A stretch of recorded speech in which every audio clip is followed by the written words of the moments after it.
Good morning, friends. Good morning, and how are you all doing today? Doing well myself. It is a good day. It's Thursday, June 9th, and it's pretty lovely outside. Not too humid, not too muggy, and the mugginess is supposed to go down, they say. So that's always good. Excuse me a moment. I got something in my eye other than my finger. That should take care of that. All right. Anyway, who am I? I'm Pastor Brian, pastor here at Christ United Methodist Church.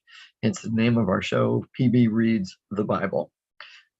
Excuse me. And this is episode 16 on our journey through the book of 1 Samuel. And sorry, I forgot to change the title. Oh, well, you'll have that. But it is episode 16 on our journey through the book of 1 Samuel, and we will be looking at chapter 17 today. One of the most, probably the best known story about David is what we will be looking at today. It's the story known as David and Goliath, correct? David defeats the giant. And even people who don't know anything about the Bible or don't know anything about religion or church Christianity or Judaism know this story, familiar with at least the broad strokes of it, the outline of the story. But so we're gonna be taking a look at that today. We're gonna be taking a look at that today. But first, go ahead and check in. Let me know that you're there, who it is, and who's watching this morning, because all Facebook tells me is a number. And I like to see who it is that's joining me. And if you're not joining me live, we still welcome you to be part of our conversation. We still glad that you're able to join in when you join in. I'm humbled that you find it worthwhile enough to try to find time, to make time, even if it's at 11 o'clock at night in some cases, or 4 o'clock in the morning in some cases. So go ahead and check in. You can let me know that you're watching or that you did watch. And if you have questions or comments, you can list them there in the comments section of the stream. Same for joys and concerns. You can put them there so that we can keep each other surrounded in prayer. You can also send me texts with any of those things, 570-351-1619. I do have a prayer request, and that is for the family of Peggy Sandell. Peggy was called home last night. She went home to meet Jesus, to be with God for all eternity. And I am confident that she was welcomed with those wonderful words, "Well done, good and faithful servant. Enter into the joy of the Father's kingdom." That happened about 4:30 yesterday afternoon. So prayers for Peggy and family, especially for her sister Judy. I know Judy is quite upset. So prayers for her in particular, but the whole family in general. Our question for the week, I think I forgot to ask it yesterday, but our question for the week is, am I self-conscious, self-pitying, or self-justifying? And the scripture you can look at is Philippians chapter 2, verses 3 and 4. Good Thursday morning indeed. Good morning, Marcia. Good morning, Cheryl. And thank you for your prayers for Peggy and stuff. I know. So today is the last one for the week, and it's the last one for a couple of weeks because I start vacation Monday. So we'll be taking a couple weeks off from this. We will start back up on June 27th, Monday, June 27th is when we will return. We will continue our journey through 1 Samuel when we return on Monday, the 27th of June. So you get a little break from me. You can read ahead. There's nothing wrong with reading ahead. Do your own kind of studies, and you can perhaps jot down questions or things you want to talk about as we do that when we come back. Good morning, Marilyn. Good to have you here as well. And Peggy's family, they will be having a memorial service for Peggy on Saturday afternoon at 1 o'clock. That will be taking place in the Hess room. at Minnick Manor at Quincy Village. So Saturday at 1 o'clock for that. And I'm sure that they would welcome anyone who wanted to come to pay their respects and remember and celebrate Peggy's life. All right, friends. So let's it's 9:06 is a 5-minute prelude. So we're gonna jump into the passage now. 1 Samuel chapter 17, which is a fairly long chapter. It's 58 verses long. It's a wonderful story, very well written story. Very, well, maybe not quite intricate, but it's got a lot of theological undertones that we need to unpack a little bit as we go along. And we're going to notice some things. This is the third introduction of David. Chapter 15, right? We had several introductions of David. We had David first just being introduced in general by God, and being, showing that God was choosing David. Then we have David being introduced to Saul as somebody that can help him with his evil spirits. But now we have a third story introducing David, and he's being introduced to everyone. He's being introduced to the people. Notice in here, there are passages in this, there are pieces, there are verses, whatever you want to say, in here that make it sound like nobody knows who David is. There's no connection. Saul wonders, who is this guy? Shows no recollection, shows nothing about knowing him. Almost as if chapter 16 hasn't happened. Okay? Almost as if chapter 16 hasn't happened. Simplest explanation, which sometimes the simplest is the best, isn't that what they say? The simplest explanation is the best. Is that they are stories that come from different traditions, and the editor put them together. Okay, so without trying to completely sand off the rough edges and make them all fit together, the editor just put them together in that fashion. This section, well, first Samuel in general, but probably specifically some of these sections here, you might say, are apologies for David. There are defenses of David, of why he was king and why his family stays as king, to people that maybe didn't like David or something like that. So these stories really build David up a lot. There are some stories in 1st and 2nd Samuel that, especially 2nd Samuel, that do show his warts, so to speak, do show his failures. But overall, David is shown quite in very good light. And so it very well could be because they were trying to defend David against complaints and arguments. All right. So let's jump into the story then. Now the Philistines gathered their armies for battle. They were gathered at Socoh, which belongs to Judah, and encamped between Socoh and Azekah. In Ephes Damim, Saul and the Israelites gathered and encamped in the valley of Allah, and formed ranks against the Philistines. Pause. So we've got the setup of the story. The Philistines, the big baddies, are back. They're back. They're coming, and sounds like they're coming in force, right? Sounds like they're really coming in force. They've gathered their armies, they've lined up, and the Israelites and some people from Judah are gathered on the other side. There are two ridges with the valley in between. Continuing, the Philistines stood on the mountain on the one side, and Israel stood on the mountain on the other side, with the valley between them. And there came out from the camp of the Philistines a champion named Goliath of Gath, whose height was 6 cubits and a span. Pause. Some translations and some old texts, some ancient texts actually say 4 cubits. 6 cubits and a span would be over 9 feet tall. 4 cubits and a span would still be over 6 foot tall. About 6'9" is approximately what 4 cubits and a span would be, which is fairly tall today and extremely tall then.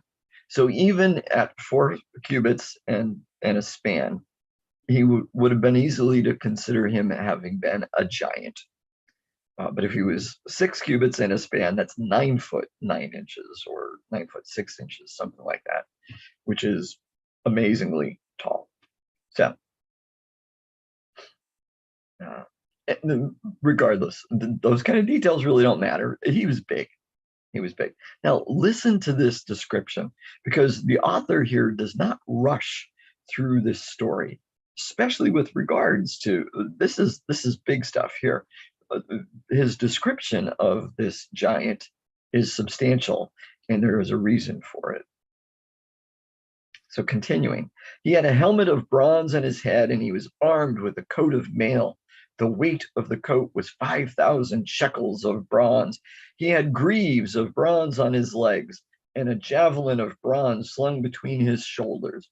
Greaves are like shin pads that you might wear, but made out of metal to protect the shins. Probably also covered up at least parts of the thighs. The shaft of his spear was like a weaver's beam, and his spear's head weighed 600 shekels of iron, and his shield bearer went before him. Pause. Very descriptive, right? This guy is extremely well armed, and it doesn't say it here, but we know from later in the chapter that he also had a sword. So he had some sort of javelin or scimitar on his back. He carried this club, or whatever you want to call it, the shaft of his spear. So he had the javelin, he had a spear, and he had a sword. Extremely well armed, and it describes his armor, his protection. Top of the line. He is extremely well provisioned, well geared for military battle. And so this is kind of a key. We can see that he is putting his we can see that he is really putting his faith. He's putting his faith in his arms and his armor. Okay, he's putting his faith in himself and in this stuff. That's where his strength is. Continuing, he stood and shouted to the ranks of Israel, "Why have you come out to draw up for battle? Am I not a Philistine? And are you not servants of Saul? Choose a man for yourselves, and let him come down to me. If he is able to fight with me and kill me, then we will be your servants. But if I prevail against him and kill him, then you shall be our servants and serve us." And the Philistines said, "Today I defy the ranks of Israel. Give me a man that we may fight together." When Saul and all Israel heard these words of the Philistine, they were dismayed and greatly afraid. Pause.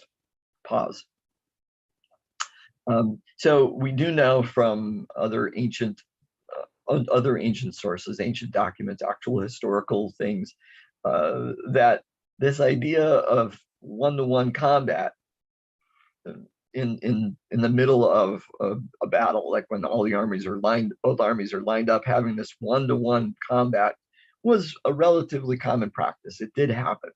Each picked their champion to go out to have this battle.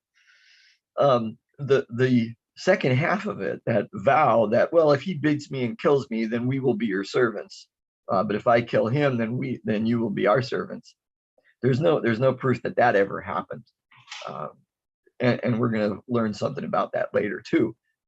But the one-to-one combat would still serve the purpose of, well, like it did here, the challenge itself would be scary. But you send out your best and they lose, you're going to think that, well, this is not going to go well for us. You're going to go ahead and it was a prelude to a battle. They would usually end up getting into a battle, but it would perhaps whatever side lost, whoever's champion got killed, that side would have this tendency, excuse me, to obviously to be worried and afraid, and they would be shaken by the experience. All right, so continuing, and his challenge does the job. Now David, here we go. So change of scene, change of character on stage. Now David was the son of an Ephrathite of Bethlehem in Judah named Jesse, who had 8 sons. In the days of Saul, the man was already old and advanced in years. The 3 eldest sons of Jesse had followed Saul to the battle. The names of his 3 sons who went to the battle were Eliab, the firstborn, and next to him Abinadab, and the third Shammah. Pause. The author is taking great pains to go very slowly here again with this description of David. And this sounds like you've never heard of David before, doesn't it? The way it's been written, he's introducing David as if for the first time. He does mention his father, Jesse, and he talks about some of his brothers, the eldest 3 sons of Jesse. And what does he say about them? That they followed Saul into battle. They followed Saul into battle. So we're seeing Jesse by extension, but especially his sons, as being good kingsmen, being good kingsmen. They're going to battle with their king. They're following their king and doing what their king asks them to do. Continuing, David was the youngest. The 3 eldest followed Saul, but David went back and forth from Saul to feed his father's sheep at Bethlehem. For 40 days, the Philistine came forward and took his stand morning and evening. Pause. There's that number 40 again. Just means he did it for a long time. Continuing, Jesse said to his son David, "Take for your brothers an ephah of this parched grain and these 10 loaves, and carry them quickly to the camp to your brothers. Also take these 10 cheeses to the commander of their 1,000. See how your brothers fare, and bring some token from them." Pause. So the father's concerned about his sons, his eldest sons, wants to know how things are going. So he wants to know what the battles are like, how the boys are faring. He sends David with some provisions. He also sends David with a gift for the commander, in order, to, you might almost say, bribe the commander into taking care of his sons. And so because he wants this information, he sends the littlest son, the little son, excuse me, go and do this stuff and find out for me what's going on. Continuing. Now Saul and all the sons, and all the men of Israel were in the valley of Elah, fighting with the Philistines. David rose early in the morning, left the sheep with a keeper, took the provisions, and went as Jesse had commanded him. He came to the encampment as the army was going forth to the battle line, shouting the war cry. Israel and the Philistines drew up for battle, army against army. David left the things in charge of the keeper of the baggage, ran to the ranks, and went and greeted his brothers. As he talked with them, the champion, the Philistine of Gath, Goliath by name, came up out of the ranks of the Philistines and spoke the same words as before, and David heard them. Pause. Okay, so we've got the younger brother going to see what's going on. He gets there, he hears the commotion, he probably sees everybody lining up, and so he very quickly just dumps off all of his supplies with the caretaker, and then runs off to see what's going on. Right, a typical youth, perhaps, a bold youth, typical bold youth. What's interesting here is who he leaves the stuff with. And maybe the author intended this, maybe not, but it was pointed out to me in the one commentary. He leaves the stuff with the guy who keeps the baggage. Well, if we remember back a few chapters, Saul was hiding in the baggage when the lot was coming down to him. So I'm thinking that we're almost left to wonder, Would Saul have left his stuff with the baggage keeper and run off, or would Saul have hidden in the baggage while somebody else did the work? I don't know. Maybe I'm reading too much into it. Probably am. Continuing. All the Israelites, when they saw the man, fled from him and were very much afraid. The Israelites said, "Have you seen this man who has come up? Surely he has come up to defy Israel. The king will greatly enrich the man who kills him and will give him his daughter and make his family free in Israel." Pause. So he's going to treat the guy well, going to give him money, going to give him his daughter, and make his family free. It's a tricky Hebrew. We don't 100% know what it means.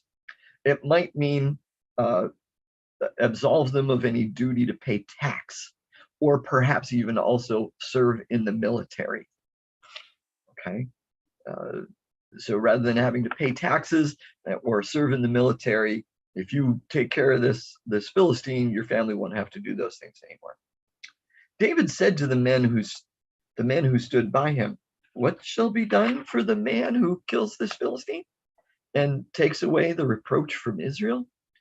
For who is this uncircumcised Philistine that he should defy the armies of the living God?" The people answered him in the same way, "So shall it be done for the man who kills him." His eldest brother Eliab heard him talking to the men, and Eliab's anger was kindled against David. He said, "Why have you come down?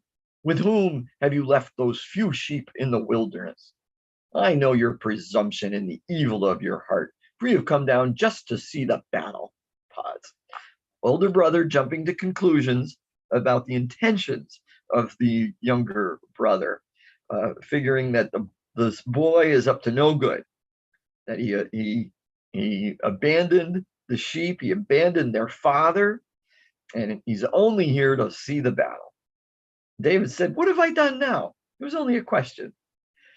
Pause. We might almost contemporize that or paraphrase that and say, like, "Leave me alone. What's it to you?" kind of thing.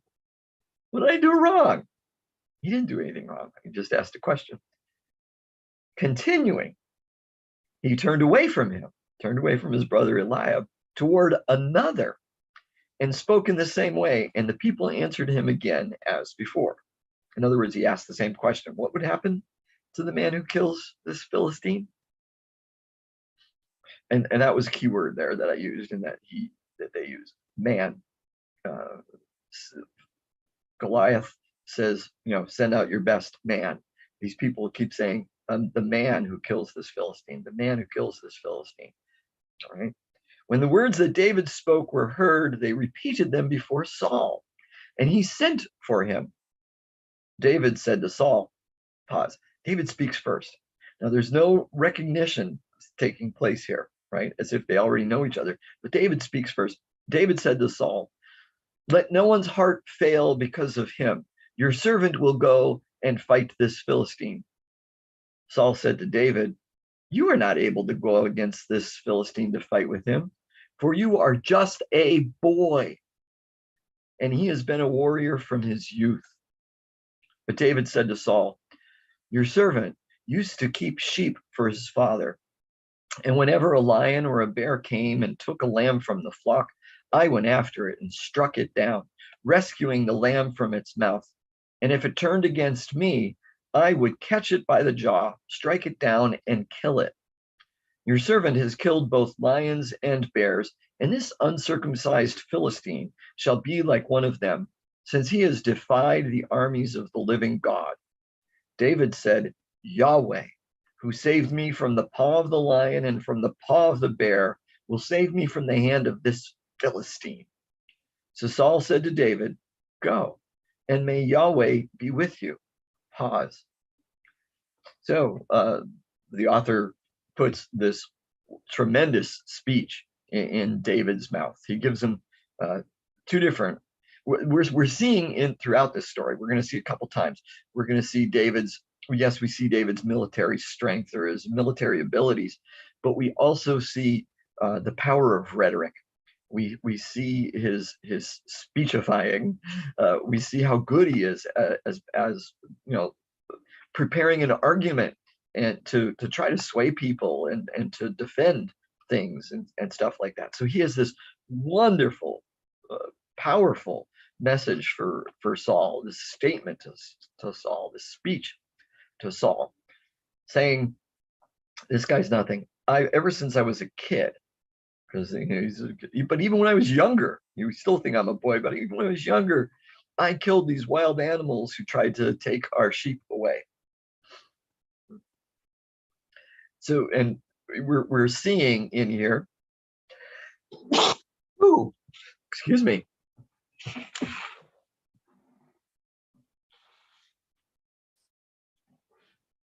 Felt it coming and couldn't do anything about it fast enough. But we can sense how afraid David's animals were, right? And what is the army of Israel like? Terrified of this guy. But David said, I had no fear of them. I have no fear of him. And what does he say? He does not give credit to himself. He says, I did these things, but he says, Yahweh, who saved me from the lion and the bear, will save me from this guy. So he's got his, he says that Yahweh is with me, made it possible then and will make it possible now. And then Saul, for the first time, at least in this story, Saul utters the name of Yahweh. Go, and may Yahweh be with you. Yahweh be with you. Great. So David says, Yahweh is with me. Saul says, go ahead, have Yahweh be with you. But then what does he do? Saul clothed David with his armor. He put a bronze helmet on his head and clothed him with a coat of mail. David strapped Saul's sword over the armor, and he tried in vain to walk, for he was not used to them. Pause. So although Saul says, Yahweh go with you, Saul still wants to give him arms and armor, because Saul doesn't have the faith in Yahweh that David has. Saul has faith in the weapons. Saul has faith in the weapons. Now here again we see where this doesn't fit in with the other stories of David, because in the last story of David, first of all, David and Saul knew each other. David was already introduced to Saul and he was working there. And it ends by saying that David became Saul's armor bearer, which was an important thing. But how could that be? Because here in this story, David can't even walk around. He has no experience with armor and wearing them and using them. So probably another point demonstrating that this story probably comes from a different tradition, and the editor just kind of put them together, and I'm going to say intentionally left some of these contrasting points in there, probably for a reason, because each story tells us something different about David too, right? Don't they? In the first story we have, of course, his connection with God, and how he has a heart like God's, and he is in God's heart. And then we have the story of him being a wonderful poet and musician, and being able to heal through music. Here we have stories involving his ability, his speechifying, his rhetoric, his use of rhetoric, and also we'll see some military stuff, his strength that way. So continuing, then David said to Saul, I cannot walk in these, for I am not used to them, right? I read that part. So David removed them. Then he took his staff in his hand and chose 5 smooth stones from the wadi and put them in his shepherd's bag in the pouch. His sling was in his hand, and he drew near to the Philistine. The Philistine came on and drew near to David with his shield bearer in front of him. When the Philistine looked and saw David, he disdained him, for he was only a youth, ruddy and handsome in appearance. The Philistine said to David, am I a dog that you come to me with sticks? Pause. So again, it's the idea of he's only a youth. You're sending a boy when I said bring out a man. And then he says, am I a dog? Well, that the animal aspect ties back in with what David had said as far as he protected his sheep from the animals. Continuing, and the Philistine cursed David by his gods. The Philistine said to David, come to me, and I will give your flesh to the birds of the air and to the wild animals of the field. But David said to the Philistine, you come to me with sword and spear and javelin, but I come to you in the name of Yahweh of hosts, the God of the armies of Israel, whom you have defied. This very day, Yahweh will deliver you into my hand, and I will strike you down and cut off your head. And I will give the dead bodies of the Philistine army this very day to the birds of the air and to the wild animals of the earth, so that all the earth may know that there is a God in Israel, and that all this assembly may know that Yahweh does not save by sword and spear, for the battle is Yahweh's, and he will give you into our hand. Pause. Aha. So another wonderful speech, another beautiful piece of rhetoric.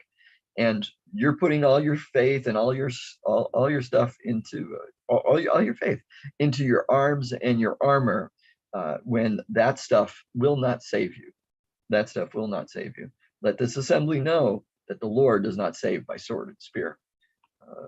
But God has already put you into our hand. Continuing, when the Philistine drew nearer to meet David, David ran so quickly toward the battle line to meet the Philistine. David put his hand in his bag, took out a stone, slung it, and struck the Philistine on his forehead. The stone sank into his forehead, and he fell face down on the ground. Pause. Powerful imagery. And we see numerous times, but especially right here, the use of verbs for David. David is all about action. We might contrast this with Saul, and when Jonathan went out to battle against the Philistines, and Saul was kind of waiting back under a tree, waiting for something to happen. David doesn't wait for something to happen. The Goliath might start to move, but David runs quickly to meet him. And so we've got all these verbs: ran, to meet, put his hand in the bag, took out a stone, slung it, struck the Philistine. Okay, so we see all of these, and that's not it. There's more verbs. David is all about action. So David prevailed over the Philistine with a sling and a stone, striking down the Philistine and killing him. There was no sword in David's hand. Then David ran and stood over the Philistine. He grasped his sword, drew it out of its sheath, and killed him. Then he cut off his head with it. When the Philistines saw that their champion was dead, they fled. The troops of Israel and Judah rose up with a shout and pursued the Philistines as far as Gath, and the gates from Sha'arim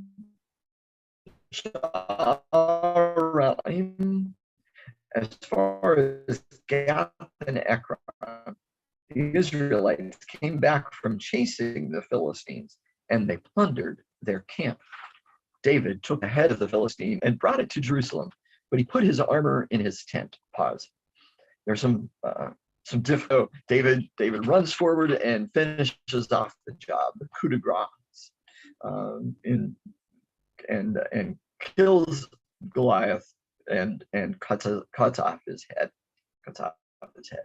The army, seeing what has happened, they jump up, they have a battle cry, and they take off after the Philistines who are trying to escape, because they, contrary to what the agreement that Goliath had espoused, had proposed, they have no intention of being Israel's servants. So they're trying to leave, and the Israelites chase after them, and it's a massive slaughter and a huge victory for Israel. Now it says that David took the head of the Philistine, took Goliath's head because he cut it off, and brought it to Jerusalem. There's a problem there. Because at the time of this, Jerusalem was not although it was geographically, it was within the territory of Israel, it was not held by Israel. It was held by the Jebusites, I believe. And David does not conquer them, does not claim Jerusalem until 2 Samuel chapter 6 or something like that. All right. So there's a problem here with him taking it to Jerusalem. That doesn't really make sense.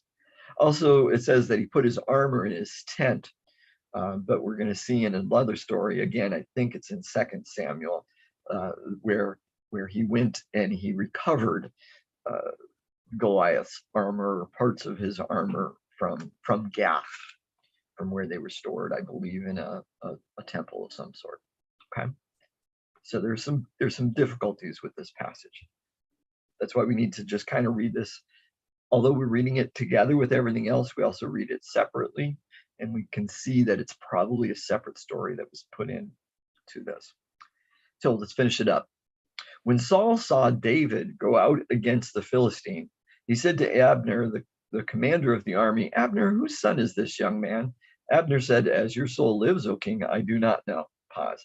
Again, no connection then back to chapter 16, when he presumably did know both Saul and Abner, because if he was the king's armor bearer, then the commander of the army should know who he was. The king said, "Inquire whose son the stripling is." The stripling, the child. On David's return from killing the Philistine, Abner took him and brought him before Saul, with the head of the Philistine in his hand. Saul said to him, "Whose son are you, young man?" And David answered, "I am the son of your servant Jesse, the Bethlehemite." Pause, end of chapter. Now, that ending sounds just very informative, right? Saul asked a question, and we might think that it was an innocent question, and that David gave him an innocent, honest answer. "Whose son are you?" "Oh, well, I'm son of Jesse, your servant Jesse, the Bethlehemite." But it is quite possible, it has been proposed by some Bible scholars, neither the question nor the answer were as simple and innocent as they might sound. Saul, having seen what this kid did, wants to ensure that he's on Saul's side. He wants to ensure that David is on his side. So he asks him, "Whose son are you?" hoping that David will reply that I am your son, that he would be willing to forsake his birth family and become Saul and be Saul's son, be on Saul's side. But David doesn't fall for that. And David's language in his answer is not as simple and innocent as it sounds. "I am the son of your servant, Jesse, the Bethlehemite." In other words, he seems to be saying, "I'm not your servant. My father might be your servant, but I'm not." He doesn't go so far as to say that I am your servant, but he does say that his father is your servant. "My father, your servant, Jesse, the Bethlehemite." Read this way, we can see that there is already going to be some tension between Saul and David. If we read this as Saul being worried about making sure that David was on his side, he is left with the answer that David may not be on his side, at least feeling that David is not on his side. And that can heighten his jealousy of David, which we will see very quickly how that happens. All right. Well, very quickly, as in 2 weeks from now. All right, my friends, I do pray that today has been beneficial to you, that you have learned something or relearned something through what we've read and said, as you go about your days, not just today, but every day. Keep your eyes and ears, physical and spiritual, open to everything that our living, loving, active God is doing in your life and in the lives of around you. When you see it, when you hear it, say, thank you, God, and then tell somebody about it. Until we meet again, my friends, be blessed. Be blessed. Bye.